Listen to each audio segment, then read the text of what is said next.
So I finally finished Elden Ring. FromSoft's most anticipated title landed a few weeks ago, and I wanted to experience as much of the adventure as possible before writing my impressions on it. Without further ado, let's review Elden Ring.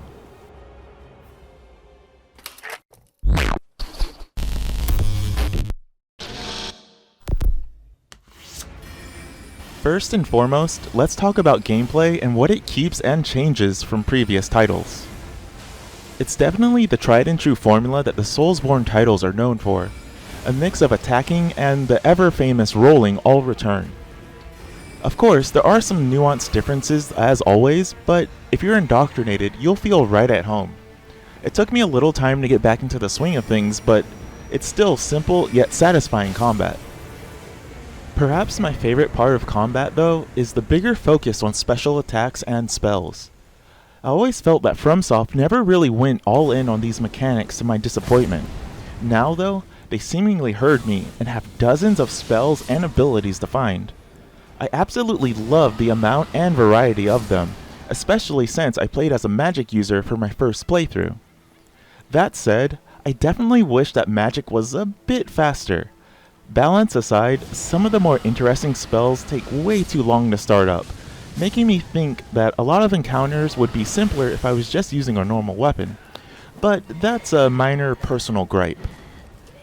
I really enjoy the addition of jumping. It sounds like such a little thing, but the added jumping attacks and what they bring to the combat flow is really interesting and useful.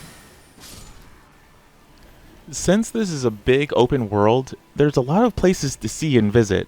To help with that, jumping gives access to a surprising amount of places and feels fairly clean to do. While it's not as refined as it could be, it works well and never really led to frustration when trying to reach those faraway items or dungeons. There's also a mount this time to help you get across the land. Torrent, the horse goat thing, is nice and speedy to help keep the pace of things crisp. You can even fight while on him. The mounted combat is a bit weak in my opinion, and it quickly becomes a dance of taking pot shots of enemies while running by or getting them into a spot where they can't hit you back. It's limited, but functional, even letting the player cheese out some fights. Either way, on foot or mount, it's a joy to explore the world of Elden Ring. It's absolutely massive and filled with a lot of variety in its major areas. Grassy plains, marshlands, hills, castle towns, and more. The major wide open areas that get you from point to point are interesting and filled with lots of things to discover. Each has a variety of dungeons, caves, and whatnot to check out for goodies. You can, and likely will, spend hours in each one trying to find everything possible. The best part about the open world, though, is the freedom that it brings. The game lets you do almost anything in any order. You can progress until you hit a wall like a hard boss, and instead of embracing the cult of get good, you're free to turn around and try something else. It's pretty amazing. Once I started thinking about it this way, the game became super enjoyable. Hitting a major boss, having a hard time, and going off into a different area in a different direction, and finding all kinds of items, spells, weapons, and even clearing different areas before trying again was a pretty beautiful experience. A downside of this, though, is that these minor areas that dot the regions do share a similar look. Each dungeon and cave looks similar with no real variety. That said, they don't share layouts, and they can be a bit surprising in how they mix things up across them. I was surprised to see that more than a few required a bit of outside-the-box thinking to complete them.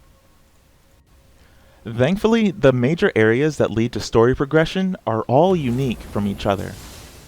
These range from castles, towns, hidden crystal caves, and way more. They definitely felt like more traditional moments of the game, all leading to the company's patented bosses. Speaking of the bosses, there are an absolute ton of them here. Of course, story bosses tend to be the major highlights of the game.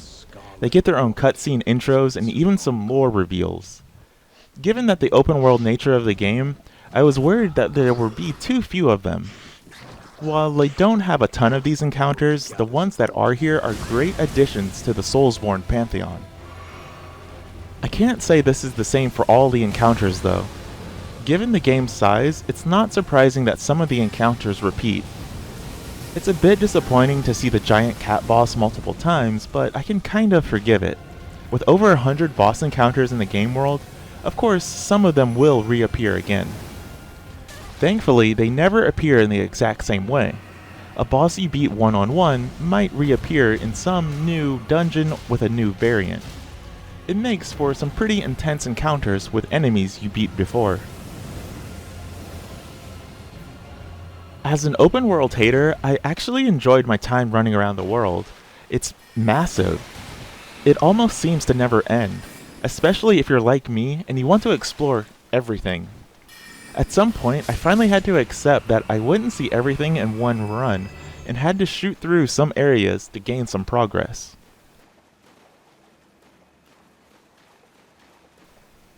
As a result though, it made the game's story feel a bit disjointed or not even there.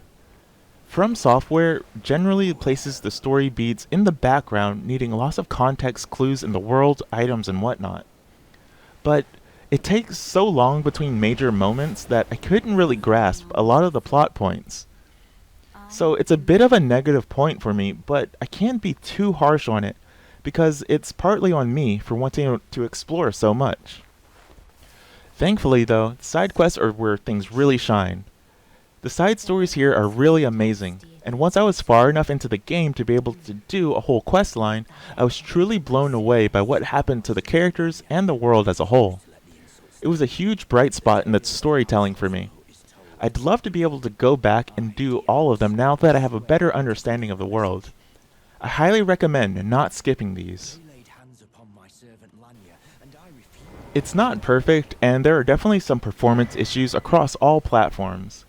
Still, they're kind of easy to ignore once you get into the flow of things. Also, I should mention, in the back end of the game, I was getting fairly exhausted with the enemy HP pools. A lot of them are simply dialed up, instead of making more interesting encounters. A minor gripe, but I still think it's worth noting. So do I recommend Elden Ring? Definitely. It's long, difficult, and filled with some of the most fun and interesting encounters in the series' history. The game is great from start to end. Its large, open world seems to go on forever, and with little actual direction, it gives a true sense of open world freedom to wander and explore. Every area was rewarding to go through, even if the lesser ones repeated their looks. Nonetheless, it didn't take away from the major areas being consistently impressive. Elden Ring has taken the gaming world by storm for a reason. Beyond just being the latest FromSoft get-good adventure, it's definitely one that's worth taking the time and effort to explore. Thanks for checking out this review, and I hope to see you again next time.